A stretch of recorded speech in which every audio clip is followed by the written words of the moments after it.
Movie के start में हमें मूवी के मेन कैरेक्टर को उसकी फैमिली के साथ दिखाया जाता है। वो लोग लंच कर रहे होते हैं कि तभी मेन कैरेक्टर को एक कॉल आती है। दरअसल मूवी का मेन कैरेक्टर एक पुलिस ऑफिसर है और उसे कॉल पर बताया जा रहा था कि यहाँ कहीं एक मर्डर हो गया है। वो जल्दी से उनकी बताई हुई लोकेशन पर पहुँचता है और देखता है कि किलर वहाँ पर बहुत आराम से बैठा हुआ है और साथ ही उसे किलर बीमार भी लगता है क्योंकि उसकी पूरी बॉडी पर एलर्जी थी। अब पुलिस ऑफिसर अंदर जाकर डेड बॉडीज देखता है जिनको पूरी तरह से काटने के बाद बांधा गया था। यहाँ उसके साथी पुलिस ऑफिसर्स उसे बताते हैं कि असल में मर्डर यहाँ नहीं हुआ बल्कि मर्डर करने के बाद इन डेड बॉडीज को यहाँ लाया गया है। और अब वो लोग उस लोकेशन पर जाते हैं जहाँ पर असल में मर्डर हुआ था। वो जगह काफी अजीब दिख रही थी। ऐसा लग रहा था कि वहाँ पर किसी ने कोई रिचुअल परफॉर्म किया है। वो लोग वहाँ पर बहुत सी ऐसी चीजें देखते हैं जो ब्लैक मैजिक से रिलेट कर रही थी। जिस तरह वहाँ पर कुछ परिंदे थे जो कि मरे हुए थे और वहीं पर एक ऐसा प्लांट भी था जो कि जलने के बाद ऐसा लग रहा था कि वो छोटे छोटे स्कल्स हैं। पुलिस ऑफिसर जैसे ही उसे टच करने वाला था तो उसको उसके बाकी साथी वापस बुला लेते हैं। और यहीं से अब हमें मूवी में एक जंगल दिखाया जाता है जहाँ पर एक आदमी शिकार कर रहा था पर पांव स्लिप होने की वजह से वो नीचे गिर जाता है और चोट लगने पर वो बेहोश हो गया था। होश आने पर वो देखता है कि एक जंगली आदमी उसका शिकार खा रहा है।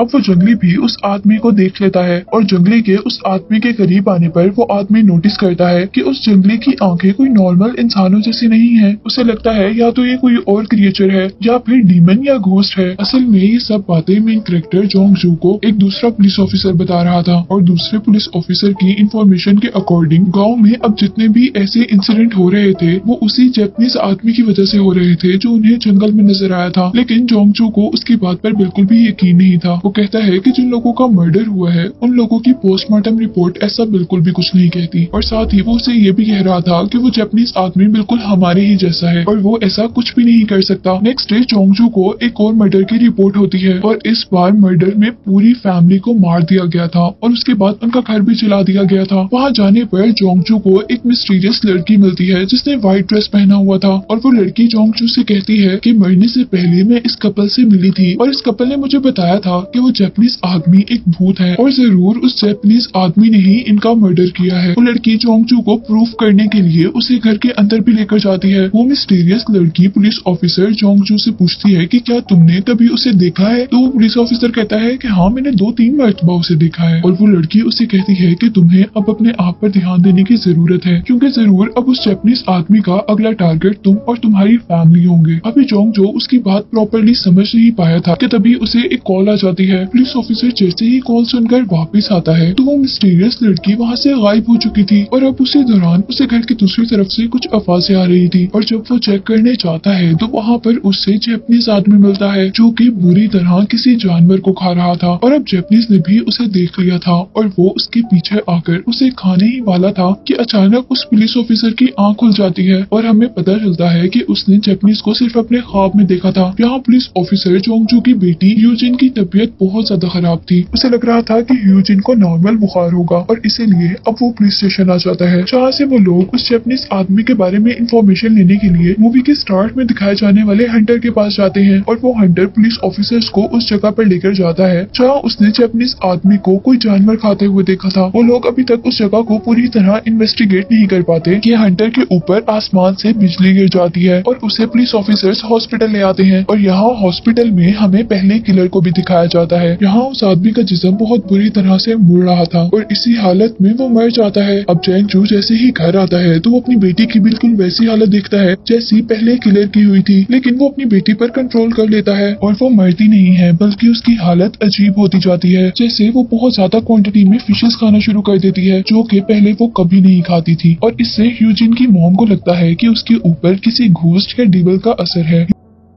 ह्यूजिन की मॉम जोंग जू से कहती है कि हमें इसे किसी अच्छे शैमन को दिखाना चाहिए। शैमन एक ऐसा आदमी होता है जो रिचुअल परफॉर्म करके डीमंस या घोस्ट को दूर करता है। लेकिन जोंग जू को इन सब बातों पर बिल्कुल भी बिलीव नहीं था, इसलिए वो उनकी बातों को इग्नोर करते हुए पुलिस स्टेशन आ जाता है जहाँ उसके साथी पुलिस ऑफिसर उसे एक आदमी से मिलवाते हैं। वो आदमी प्रीस्ट होने के साथ साथ जापानीज लैंग्वेज भी जानता था। पुलिस ऑफिसर्स का कहना था कि हमें इस आदमी की जरूरत पड़ सकती है जब हम उस जापानीज आदमी से मिलने जाएंगे क्योंकि गाँव वालों के अकॉर्डिंग ये सब कुछ कुछ उस जैपनीज आदमी की वजह से ही हो रहा था। वो लोग उस प्रीस्ट को लेकर उस मिस्टीरियस जैपनीज के घर जाते हैं, जहाँ एक पुलिस ऑफिसर को बहुत सारी ऐसी फोटोज मिलती हैं जो गांव वालों की थी और वो सारे गांव वाले मर चुके थे। यही जैंग जू दूसरे रूम में जाता है और वहाँ जाने पर उसे लगता है कि ये कोई रिचुअल रूम है जहाँ पर बहुत सी चीजें ब्लैक मैजिक से रिलेटेड थी। और तभी उतने में वहाँ पर जैपनीज आदमी आ जाता है, लेकिन वहाँ की सारी कंडीशन को देखकर ये दोनों बहुत ज्यादा डर गए थे और उनको लग रहा था कि जरूर वो कोई घोस्ट है, इसलिए वो डर कर वहाँ से वापिस आ जाते हैं। अब जैंगजू के साथ वाला पुलिसमैन जैंगजू को बताता है कि उस जैपनीज आदमी का अगला टारगेट तुम्हारी फैमिली है। जैंगजू से पूछता है कि तुम ऐसा कैसे कह सकते हो, जिस पर वो पुलिस ऑफिसर जैंगजू को एक शूज दिखाता है जो कि उसकी बेटी का था। इसीलिए वो घर जाकर ह्यूजिन से उस जैपनीज आदमी के बारे में सवाल करता है और उसका नाम सुनते ही ह्यूजिन बहुत ज्यादा गुस्से में आ गई थी। कुछ देर बाद भी ह्यूजिन की बॉडी पर वैसी ही एलर्जी देखता है जैसे हमने मूवी के स्टार्ट में किलर की भी बॉडी पर देखी थी। अब जैंगजू जल्दी से प्रीस्ट को लेकर जैपनीज आदमी के घर जाता है। वो वहाँ मरे हुए लोगों की फोटोज को देखने आया था, पर वहाँ जाने पर उसे कोई भी फोटोज नहीं मिलती और वो गुस्से में वहाँ की हर चीज तोड़ने लगा था। और ये देखते हुए जैपनीज आदमी का डॉग उस पर अटैक कर देता है और वो डॉग को बहुत बुरी तरीके से मारता है। और जैसे ही उसके सामने जैपनीज आदमी आता है तो वो उसे धमकी देता है कि अगर 3 दिन तक तुमने ये जगह खाली ना की तो मैं तुम्हें भी बहुत बुरी तरह मारूंगा, जैसे मैंने इस डॉग को मारा है। यहीं दूसरी तरफ अब ह्यूजिन की हालत बहुत ज्यादा खराब होती जा रही थी और अब जैंगजू अपने घर में एक शेरमैन को बुलाता है और उस शेरमैन को जैंगजू के घर पर एक पॉट मिलता है। वो जैंगजू को अकेले में लेकर जाकर कहता है कि तुम्हारी बेटी के साथ जो सब कुछ हो रहा है वो जैपनीज की वजह से ही हो रहा है और वो जैपनीज आदमी कोई इंसान नहीं है। अगर तुम इन चीजों से बचना चाहते हो तो तुम्हारे पास सिर्फ 2 रास्ते हैं, या तो उस जैपनीज आदमी को जान से मार दो या फिर मुझे यहाँ पर एक रिचुअल परफॉर्म करना पड़ेगा। वो कहता है कि अगर ऐसा ना किया गया तो जो कुछ तुम्हारी बेटी के साथ हो रहा है वो पूरे गाँव के साथ होगा। जैंगजू उसकी बात मान जाता है और अब मूवी में हम देखते हैं कि यहाँ पर 2 जगह रिचुअल परफॉर्म हो रहा था। एक वो जो जैंगजू के घर पर शेरमैन कर रहा था और दूसरा जो जैपनीज अपने घर पर कर रहा था। उस शोमैन ने अपना रिचुअल परफॉर्म करने के लिए एक बहुत बड़ी सी डॉल बनाई थी। वो डॉल ह्यूजिन जितनी बड़ी थी। वो अपना रिचुअल परफॉर्म करते करते जैसे ही उस डॉल को मारता है और जहाँ मारता है उसी वक्त और उसी जगह पर ह्यूजिन को भी पेन होता है। दूसरी तरफ उस जैपनीज आदमी को भी वहीं पर पेन हो रहा था जहाँ पर ह्यूजिन को पेन हो रहा था। हम देखते हैं कि ह्यूजिन की हालत बहुत ज्यादा खराब हो गई थी और वो किसी न किसी तरह अपने फादर से इस रिचुअल को बंद करने को कहती है और जैंगजू उसे बंद कर अपनी बेटी को हॉस्पिटल ले आता है। और दूसरी तरफ हम जैपनीज आदमी को देखते हैं जो कि दर्द से रेंगता हुआ अपने घर से बाहर आ गया था और वहाँ पर वो उसी मिस्टीरियस सफेद कपड़ों वाली लड़की को देखता है, जिसे देखकर वो बहुत ज्यादा डर जाता है। अब यहाँ हम देखते हैं कि वो रिचुअल तो खत्म हो चुका था और शेरमैन के अकॉर्डिंग यहाँ पर इस चीज को रोकने के सिर्फ 2 ही रास्ते थे और अब उनके पास दूसरा रास्ता ये था कि वो जैपनीज आदमी को मार दे। अब जैंगजू प्रीस्ट और दूसरे आदमियों को लेकर जैपनीज के घर जाता है। वहाँ उसे जैपनीज तो नहीं मिलता, लेकिन घर के पीछे उन्हें ज़ोंबी की तरह का एक आदमी दिखता है जिसे वो मारने लगे थे, लेकिन प्रीस्ट उन्हें रोक लेता है और वो अजीब सी हालत वाला आदमी प्रीस्ट को ही काट लेता है और उसको काटने के बाद वो खुद मर जाता है। यहीं पर अब जैंगजू की नजर जैपनीज पर पड़ती है और वो जैपनीज को पकड़ने के लिए उसके पीछे भागते हैं, जबकि वो जैपनीज आदमी उनसे डर कर कहीं छुप जाता है। और जब जैंगजू और उसके लोगों को काफी ढूंढने तक वो नहीं मिलता तो वो लोग वापिस आ जाते हैं। लेकिन अब उस जैपनीज आदमी के पीछे वो व्हाइट ड्रेस वाली लड़की पड़ गई थी, जिसे हमने पहले भी देखा था कि जैपनीज आदमी उससे बहुत डरता है। और आखिर हम देखते हैं कि वो लड़की जैपनीज आदमी को मार देती है और उसकी डेड बॉडी को जैंगजू की कार पर फेंकती है। वो लोग उसकी डेड बॉडी देखकर डर गए थे और वो सब लोग फैसला करते हैं कि वो उस जैपनीज की डेड बॉडी को वहाँ से दूर फेंक देंगे। जैंगजू अब अपनी बेटी के पास जाता है जहाँ पर ह्यूजिन बिल्कुल ठीक हो चुकी थी और जैंगजू को लग रहा था कि उस जैपनीज की मरने की वजह से सब कुछ ठीक हो गया है। इन हालांकि सब कुछ ठीक नहीं हुआ था, क्योंकि हम देखते हैं कि जख्मी प्रीस्ट को अब बहुत से इल्यूजन्स आ रहे हैं जिसमें जैपनीज है और दूसरी तरफ उस शेरमैन को भी ऐसे ही इल्यूजन आ रहे हैं। तो वो देखता है कि उसके साथ ही पुलिसमैन ने उसके सारे घर वालों को मार दिया है और वो भी मूवी में दिखाए जाने वाले पहले किलर की तरह जमीन पर बैठा हुआ है और उसकी पूरी बॉडी पर एलर्जी है।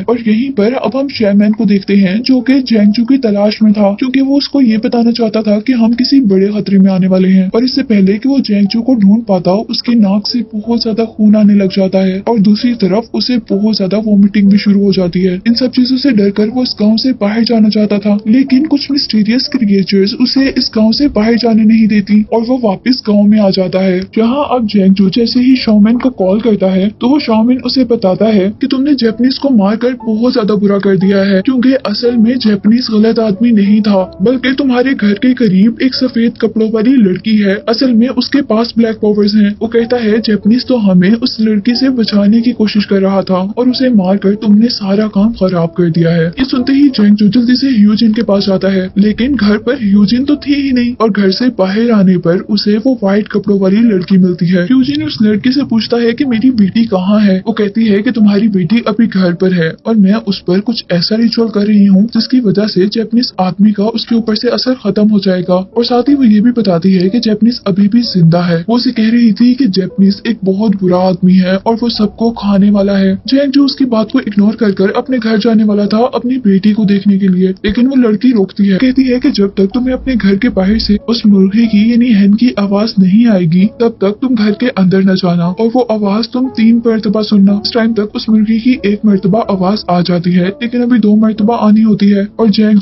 अपने घर जाने की कोशिश कर रहा होता है तो वो लड़की उसे रोक लेती है। जैंग इस बात पर हैरान था कि वो लड़की इतनी दूर से 1 सेकंड में उसके पास कैसे आई थी। यही दूसरी तरफ अब हम उस प्रीस्ट को देखते हैं जो जान गया था कि जैपनीज अभी भी जिंदा है और वो वही बुरा है। वो जैपनीज को मारने के लिए वहां जाता है जहां पर उसने जैपनीज को गिराया था, और एक केव के अंदर जाने पर उसे जैपनीज वाकई जिंदा मिलता है। इस केव के अंदर जैपनीज अभी भी कोई रिचुअल परफॉर्म कर रहा था। अब यहीं पर हम ह्यूजिन को देखते हैं जो कि बहुत सारी फिशेस खा चुकी थी और वो अभी भी फिशेस ही खा रही थी। और फिर अचानक वो बहुत ही वियर्ड तरीके से अपनी मॉम को देखती है और फिर उनके पीछे रखी हुई नाइफ को। यहीं उसके घर के बाहर जैंग चू को शॉमैन की कॉल आती है जो उससे कह रहा था कि तुम सफेद कपड़ों वाली लड़की की बात नहीं मानना, जबकि वो लड़की उसे कह रही थी कि तुम घर के अंदर मत जाना। अब यहाँ पर हम दोबारा जैपनीज आदमी को देखते हैं जिसे प्रीस्ट पूछ रहा था कि तुम सच सच बता दो कि तुम हो कौन, नहीं तो मैं तुम्हें मार दूंगा। और जैपनीज आदमी कहता है कि मैं कोई भूत नहीं हूँ, मैं तो एक आम इंसान हूँ। वो उसे पूछता है कि क्या भूतों के पाँव इंसानों जैसे होते हैं। वो कहता है कि मेरे हाथ पाँव मेरी स्किन बिल्कुल इंसानों जैसी है, तुम चाहो तो मुझे टच कर सकते हो। और यहाँ अब जैपनीज आदमी अपना कैमरा उठाता है प्रीस्ट की फोटो लेने के लिए, जबकि दूसरी तरफ हमें जैंग चू को दिखाया जाता है जो कि उस लड़की के मना करने के बावजूद अपने घर में चला गया था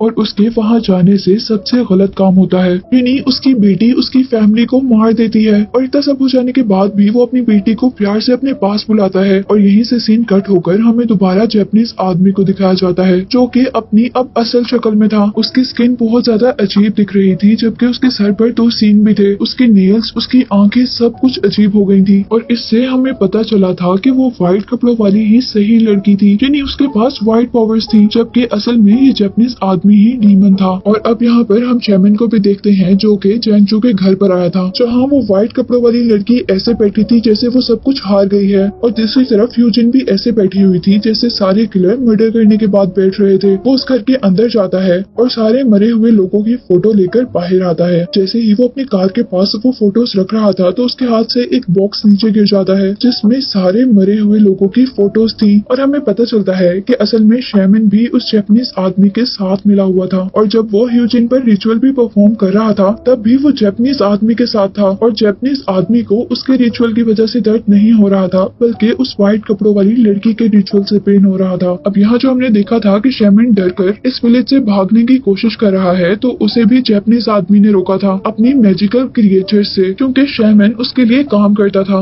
और यही उस जैपनीज की जीत के साथ ये मूवी यहीं पर एंड हो जाती है।